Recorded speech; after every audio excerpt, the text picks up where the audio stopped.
So, this morning, mag-isgot about giving God your best.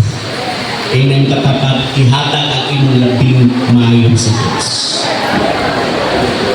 Thank you, Lord. So, ang scripture na atong gibasa, nagpahinumdum ka na ito kung unsa yun ang tinutahulugan sa paghatag sa imong labing maayon sa Diyos. Ang babae wala magdalag usa ka butang nga sa iyong nga ihatag, kundi butang adunay gipili sa iyang kasing-kasing. Amen? Why God deserves our very best? Nganong takos man ang Diyos mudawa sa labing maayo gikan nato? Hello? Ngano man? Because He gave His best for us.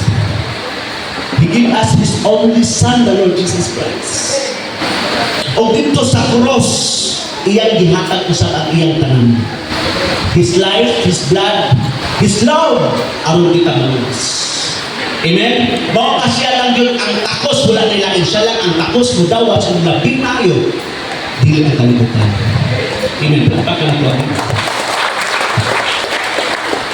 Gusto sa nako nga inyong masabtan, giving your best to God does not always mean material things. Ang imong paghatag sa imong labing maayo, di na kanunay napasabot sa butang material. Gusto usab sa Diyos ang imong pinaka-the best na panahon. Kumusta man ang imong panahon sa imong pag-alagad sa Diyos. Gusto usab sa Diyos ang imong talento ngayon mo nadawat ikan sa Diyos. Kumusta man ang hiyas ngayon mo nadawat ikan sa Diyos. Imo ba nang gigamit? Alang sa iyong kahimayan? Ano man?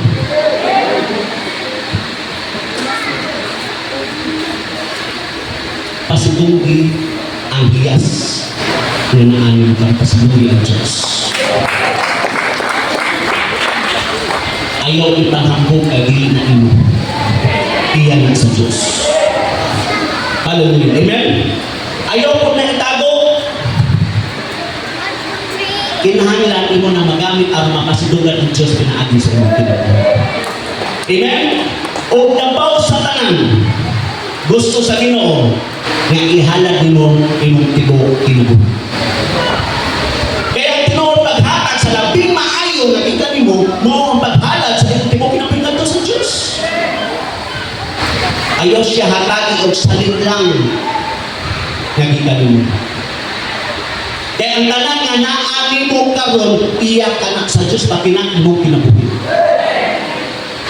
Hallelujah. Imo bang sabtan? That is why God is not after a person of you. He wants your whole life to be surrendered to Him. He wants your whole life to belong to Him. Not just Sunday, but your everyday. Hallelujah. Lucas 9:23. Kitang tanan. Lucas 9:23 sa. Okay, kitang tanan mo basa. Umingon siya sa tanan. Kung may buot musunod ka na ko, kinahanglan niya magtumili siya sa iyang, magpasaan siya sa iyang cross sa tanan. Kusga sa tanan. O magsunod ka na. Sa ato pa, ang pagsunod sa Diyos dili lang sa panahon sa Domingo. Hinapatapat taga-adlaw sa imong kinabuhi. Christianity is not a one-day routine. It is a daily relationship. It is a daily walk with the Lord Jesus Christ. Amen? Ang gusto ko sunod ni Ginoong Jesucristo, kinahanglan iduli niya ang gusto siyang pagdalin. O nasayang unsay gusto sa tumunod. Hello? Daghang sa lapi. Muna na gusto sa tumunod. Gi-provide na sa Ginoo ang mong kinahanglan adlaw-adlaw, pero we want more. More, and many more. Ang gusto sa tumunod, kalingawan na na-abuse. Hello? Tama o tama kayo? Kung lingaw pa lang munta, kung ayahay pa lang munta ang pagsangyaw o paghimo o pagdustali, sigurado kita tarang daghang kay kung mabagustali ka ron. Pero dili na mao. Ang tanan nga musunod sa Diyos, magpasaan sa iyang Diyos. O dili tanan gusto magpasaan sa iyang Diyos. Nagkinahanglan ka na o pag-desisyon. Bisan o busy kayo kasi mong trabaho. Busy kayo kasi mong negosyo. Daghan pa kayo mga problema. Daghan pa kayo ron na may problema sa panimalay. Pero makaplagang hiyap kasi mong pagpangalagal sa Ginoo. Makaplagang hiyap ka sa magsimba o pagdaling sa Diyos. Bisan sa pa ang imong problema. Wala nimo ipapang ang imong Diyos. Hallelujah. Si Ginoong Jesucristo na ingon, kung gusto ka mo sunod ako dito sa akong giharian, take up your cross and follow. Pagpapalaki. Daghang kayo gusto natin o galingon sa mabutang diri sa yuta. O sultihan ka mo. Kung makakaon na gani mo sa pagdumili sa gusto sa inyong munod, o sa kabutang sigurado yung kayo ko, makahimok na mo sa butang at dugay nang ipahimok sa Diyos inyong pinabuhay. Kanang inyong gibuhat karon para sa Diyos, o kaya ka mo sa Diyos, hindi pa man mo. Bisan ka mo, nakabati na kanang inyong gibuhat, dili pa na mao. Kaya kung ato masama sa scripture, ang tanan nga nakaila sa Diyos, nakahimok sa mga butang, nagkarabi. Ilan buwan ang tanan nilang makaya para sa Diyos. Pero kanina po ang nasayang ko di pagulong mo. Kulang pagulong eh. Kaya kung kalimutan ka mawala sa atong lawas, andam na magkakatam ako ba sa Diyos. Usahay na limitahan ng atong pagpangalagad sa Ginoo. Kaya atong una-una, nagsunod na kita sa Diyos, pero atong una-una, naasa mga problema sa panimalay. Naasa daghang bayroon.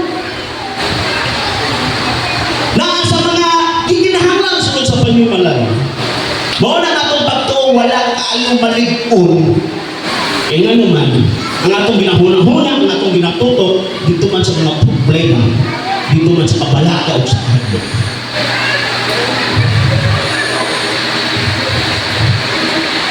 Nagpakita ka na sa imong pagkawalay pagsalig sa buhay ng Diyos. Ang sige nga lang awayan sa labing. Huwag ganit ng away kaya kung gusto mo na nagat sa Ginoo. Kung magsige ganit kay tanaw sa kabalaka, sulod sa imong panimalay, magsige kay tanaw sa problema kabalaka, sa imong trabaho o bisan pa sa imong negosyo, dili mo makita ang kadagaya gikan sa Diyos. Pero kung imong intutok ang imong paglantaw ngadto sa kadagaya sa Diyos, bisan pag nasayang ka kadaghang kay mga problema, pero ka nagsubarot ka lang sa Diyos. Palakpakan ako ang Lord. Thank you, Lord. Hallelujah. If you truly understand the truth found in His Word, ang imong pagsunod sa Diyos dili mo na pinuos o wala po na pinuos kung dili magpayo ka kung sunod sa Diyos. Kung imong nasabtan ang kamatuoran, ang imong pagsunod dili na bugad sa obligasyon, dili po bunga na tungkol sa imong gugma sa Diyos. Kaya kung tinuod ka nga nahigugma ka Ginoong Jesucristo, dili ka na angay pong sumpa sa buhaton sa Diyos. Ang imong kasing-kasing mismo bulusok ni Diyos pagpangalagad sa Ginoo. Pagpapanato. Kung nasayod ka na sa kamatuoran, musunod ka na sa Diyos ni sa Gisod, musaling ka na, bisag wala ka makasunod kung asan padungan. Musunod ka sa Diyos, bisag ikagpuy ka rin. Kaya nasayon ka sa imong pagsunod sa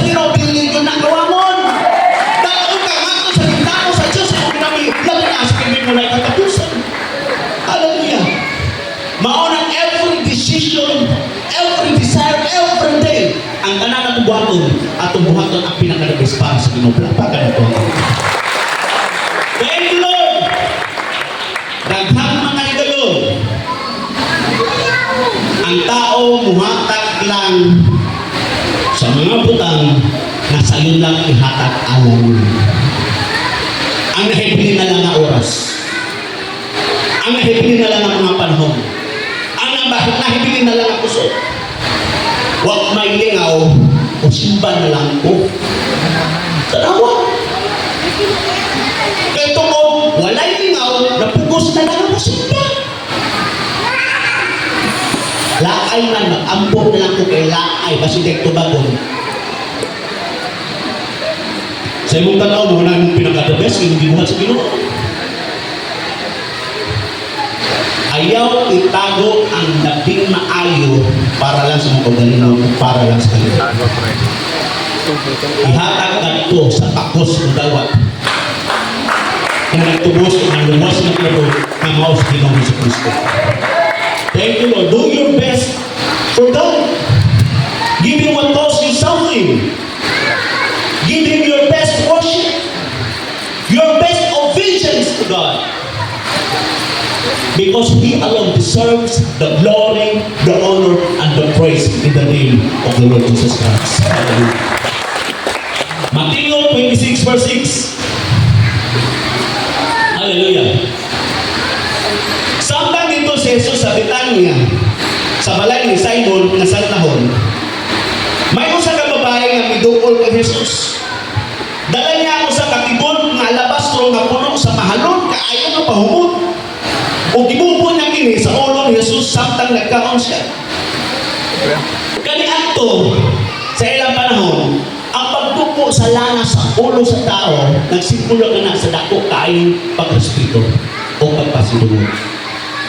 Apan sa diha, nagibubo sa babae ang mahalon kay kapamhumot ngadto sa ulo ni Ginoong Kristo, wala na kini magisgot may tungod sa tradisyon. It was a spiritual act. Ang iyang gibuhat dili lang mahitungod sa physical na makita sa tao, kundi usab kini ka espirituhanong buhat nga nagpadayag siya dako kayong gugma ngadto kang Ginoo dito kay Ginoong Kristo. Amen. Ang iyang gihatag mao ang labing mahal na pahumot. Nagkantidad kini sa supra katuig na sweldo. Inunan kami. Ato sa basa mo diri sa Mark 14:3. Mark 14:3 sa NIV. Hallelujah. Sa NIV, ako masaho na, while he was in Bethany, reclining at the table in the home of Simon the leper, a woman came with an alabaster jar of very expensive perfume made of pure nard. She broke the jar and poured the perfume on his head. Some of those present were saying indignantly to one another, "Ana dito nga nakakita na gisulti nga nakasuko. Why this waste of perfume?" Sa ato ba, gibugbog para sa Diyos, pero ang tanan nga nagtanaw, nasayangan. Gihatag para sa Diyos, why this waste of perfume? Grabe. Kung muhatag ganita para sa Ginoo, masayangan. Pero kung wala yung butang, wingon ra. Sige lang, butang ra bitaw to. Drawa mo. Usay ang tao yung anak mo tratar sa Ginoo. Pero kung masakit dili, unang magsampit sa pangalan sa Diyos. Tama o tama kayo? Sa verse 5, it could have been sold for more than a year's wages. And the money given to the poor, and they rebuked her harshly. Ingon pa sa nakakita, kung ibaligyan na nanguta ng perfume. Muhalin man na labaw sa sobra tuloy na sweldo. Tapos, ang halin hatag sa mga pobre. Sa ato, para din nato makita kung sa ang kantidad sa in-offer nato sa Diyos, labihan kamahal. Tingali mautong ang butang na pinakamahal na iyang napanagyan.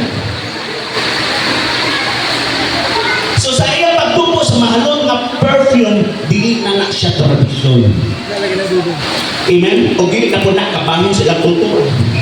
Iyan gibuhat aron sa pagpakita kung unsa kabilihon o unsa ka importante ang Diyos sa kinabuhi. God, you are my king and my Lord. You deserve everything I have given my life. Inagila ang Diyos na kagila sa mundo. Every time na naghatag ng panahon, sacrifice na.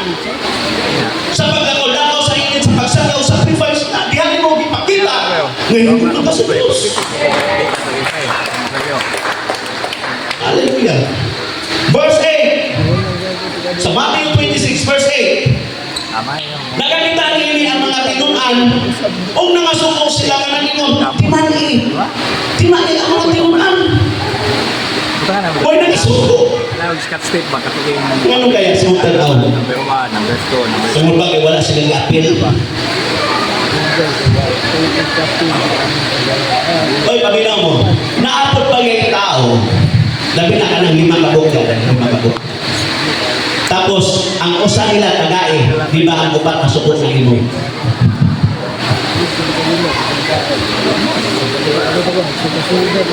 Grabe. Ilang nakita ang gipuhan sa babae.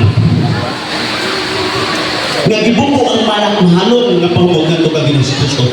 Nasayangan sila, di lang ka na ang sukot kagin. Murag sila ang takya sa perfume.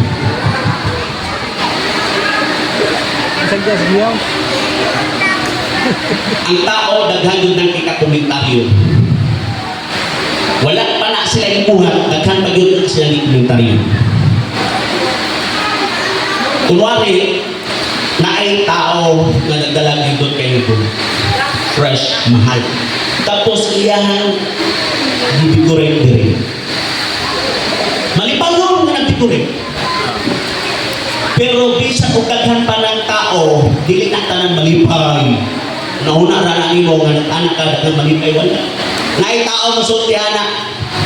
Yung nagdikorit-dikorit man na mahal kayo sa isa sa kwarta. Kadagan po di mo palingan ka naman, malaya ra na ako sa daghan. Pero mga tubag na mo mag-smile pero una-una na negative.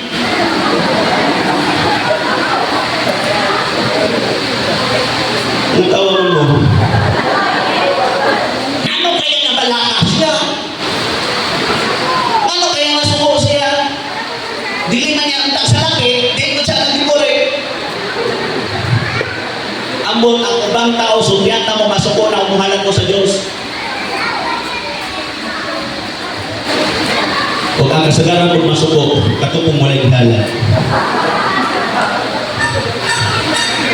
Ang Diyos nagtanaw sulod sa imong kasing-kasing.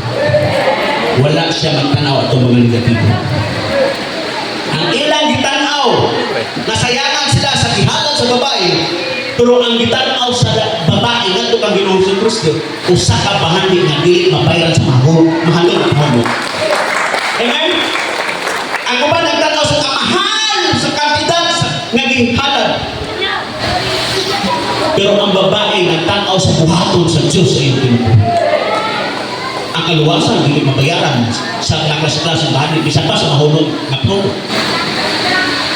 Ang kinabay, wala katapusan po sa kagasa at dili ang bayaran sa salapi. Amen? Ang uban, mahadong, muhata kay mawalaan. Pero ang babae, nakapatun sa pagsaling sa tunghoy ng Diyos. Hallelujah. Pagpain ang Panginoon. Halika na kung mapasa sa verse 8 sa Matthew 26, nakakita niya ang mga tinunan o nangasuko sila na nangingon.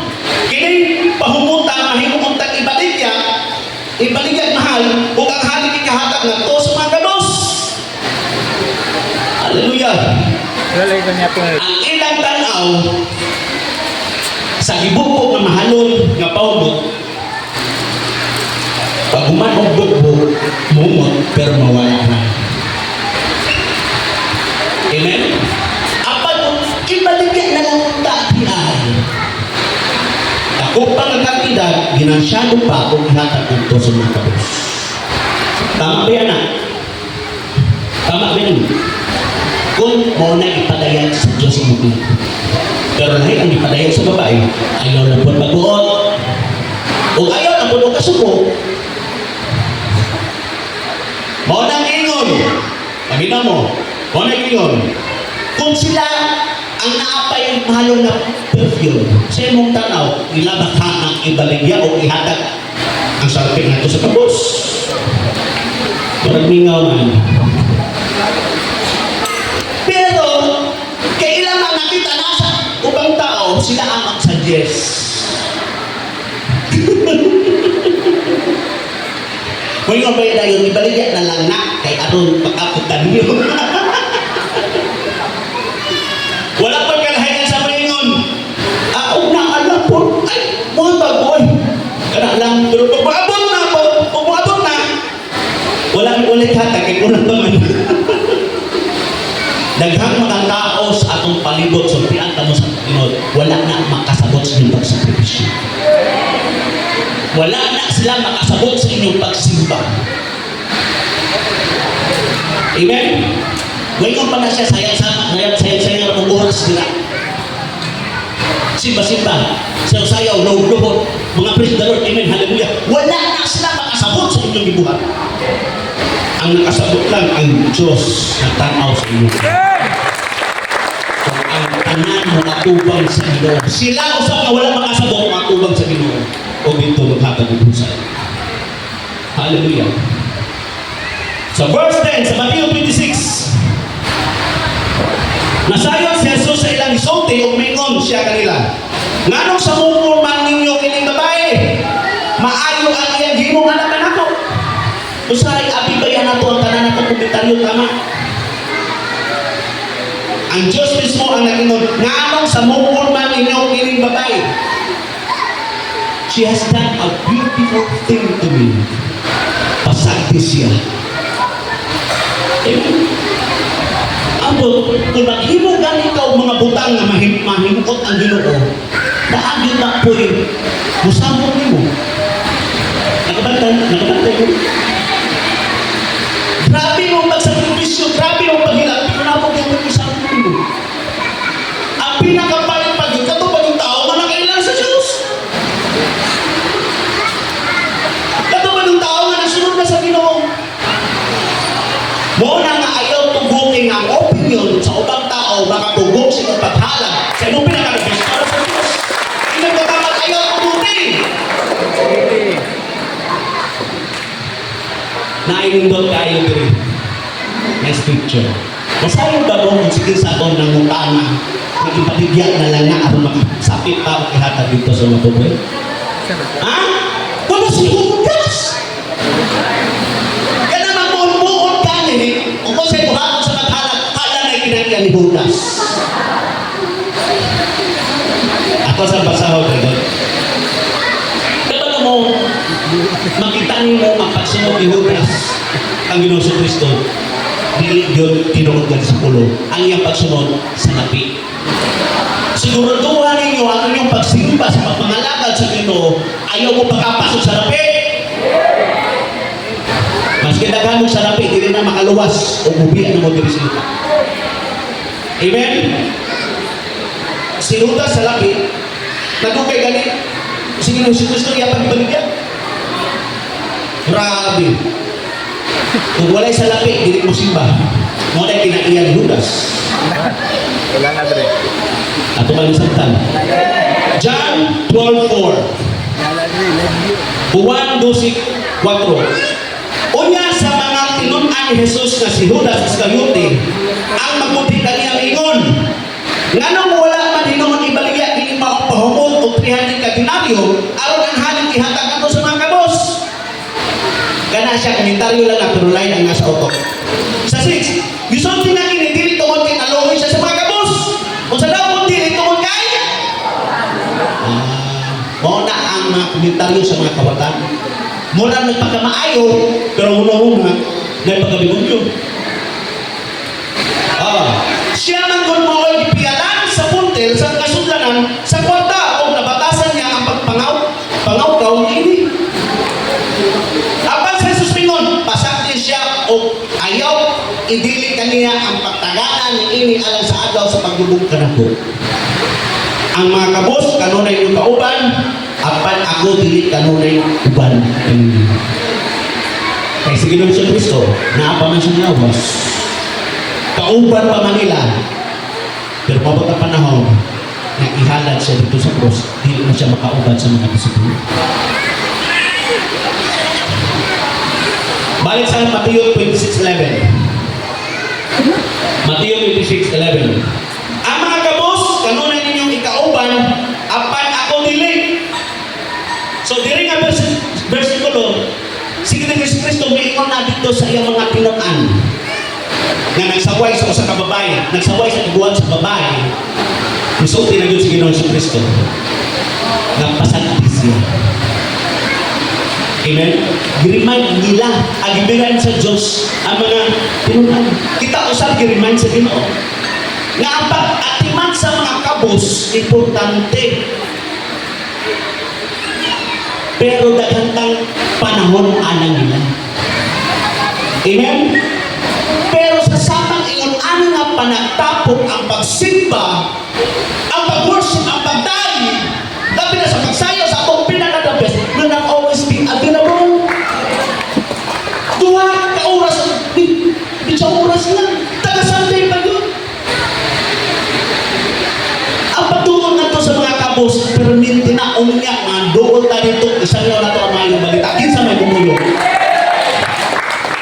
Amen? Ang uban magpagkaroon inom, simba-simba, no, kuya to na rin na. No. Dakong panahon nila. Buwan na kauras, magpagkaroon. Kinahanglan na to, gamiton ang kahigayonan karon sa pagpasidong sa tubuhin ng Diyos. Mga nangingon, dili tanan buhi, hapon, buhi karon. Kaya ato, kauban na mo si Tatay San Francisco sa dahil sa Ginoo, wala na siya. Pahimos na nato ang panahon karon. Daghang pa panahon sa gawas. Hallelujah. Hindi katapad. Atong ihatag itong pinaka-the-best sa panahon karon. Hallelujah. Ayaw pa abuta, sunod na lang ka, mga lagad. Karon na ang panahon. Kaya sunod kasi wala na ta. Sa verse 12, ang ihimo niyang pagpupunin pangungong sa akong lawas mo, oy, pag-andam alang sa paglubog ka na. Oy, abinaw. Sa ato pa, ang gibuhat sa babae, nitungod siyang paghalad, aduna dahil tiyuman. Ang iyang gibuhat hindi dahil sumagma. Amen? Ang iyang paghatag ng padayag sa kahulugan sa umaabot na kamatayon ng Ginoong Hesus Kristo. Wow! So ang iyang gibuhat nakatumag sa dakong plano sa Ginoo. Ang iyang gibuhat nakatumag sa langit ng katuyuan. Sa ato ba, kanada yung imong pagsakripisyo, kanada yung imong paghatag ng panahon ng Pinas sa pagsanyaw sa pulong sa Ginoo. Oy, katumanan lang sa giplano sa Diyos. Nga kaluwasan, alam sa mga tao. Nga karoon o diling kabutuman. Doy kayo, ang ibang tao, na mamatay na wala makailan sa matuod ng Diyos. Hallelujah. Verse 13. Dinumdumin kini.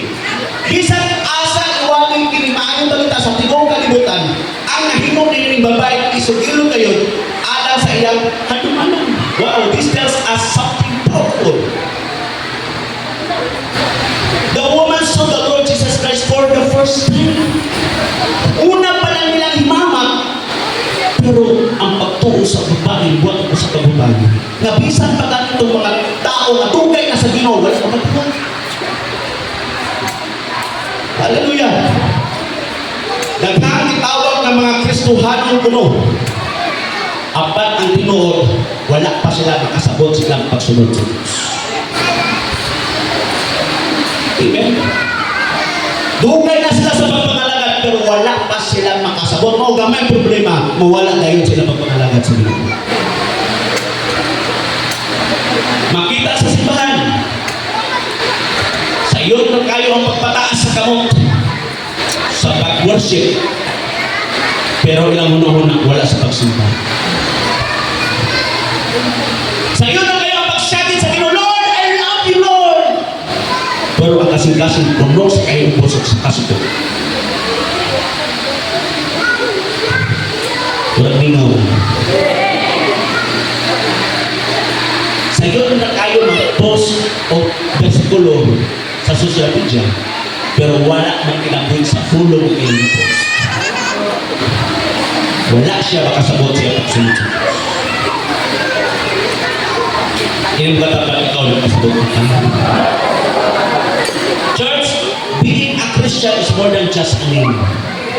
Ang pagka-Kristohanon, dili na pangalan. Kaya tungkol, gitawag kay Kristohanon, nagsunod ko na sa Diyos. Ang pagka-Kristohanon, dili na ngalan. It is a life of surrender, obedience, and faithful to God. Hallelujah. Ang tinuod Kristohanon, dili lang na madungog sa bakba. Makita na sa imong tibok kinabuhi, adlaw-adlaw sa imong kinabuhi. Amen. Pagpagan na ito, Ginoo.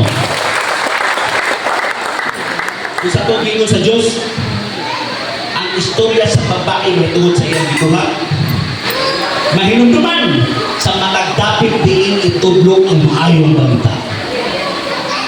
Thank you.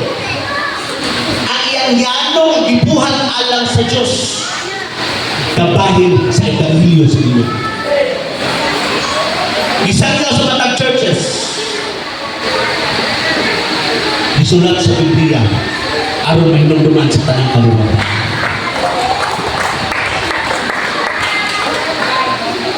Ang imong gibuhat dili mo matawag. Ang makatitig sa imong kasing-kasing, ang imong paghago dili na matawag. Kung imo ang gibuhat para sa Diyos. Di ba mahinumduman mo sa panahon na mubiyak na ka, matubag ka sa Ginoo, mahinumduman mo nga ang tanan wala dili matawag. Mao na akong gidasin na matag-usa.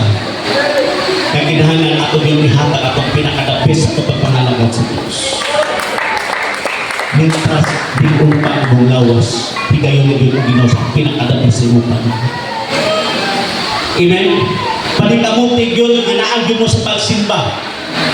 Mientras nanapay panahon. Ayaw mo palimbog sa gawas na busy. Walang tao na dili busy. Pati ang mga bata, sige nagdagan sa kabisi. Ayaw mo palimbong. Busy tanan, pero kinahanglan matag-Domingo, magdayag ka sa buhay ng Diyos. Amen? Magkauban ka, magkuyog ka sa pag-ambak, sa paglukso. Sa itong pagdayag sa ito. Amen? Inang katapat ko ng katanda ko pinakadapos. Kung hapit o magsakit na ta, diha mata mo, hatag sa itong pinakadapis, dili na mo ang pinakadapis.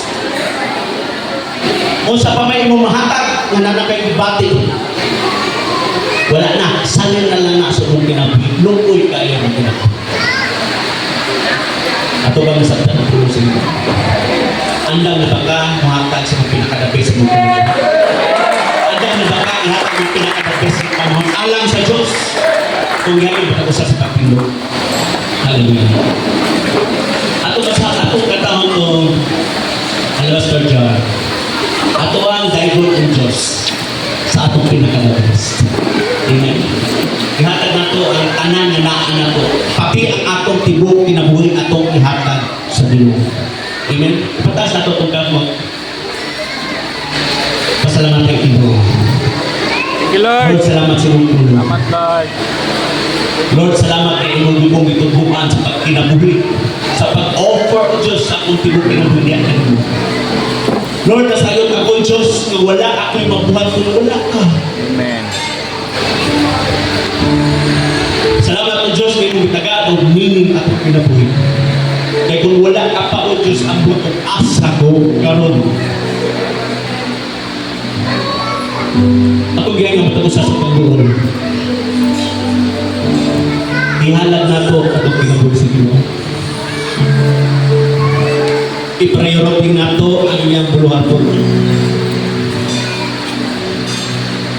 Ihalag imong tibok kinabuhi sa Ginoo. Hallelujah. Thank you, Lord.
atong kabahin.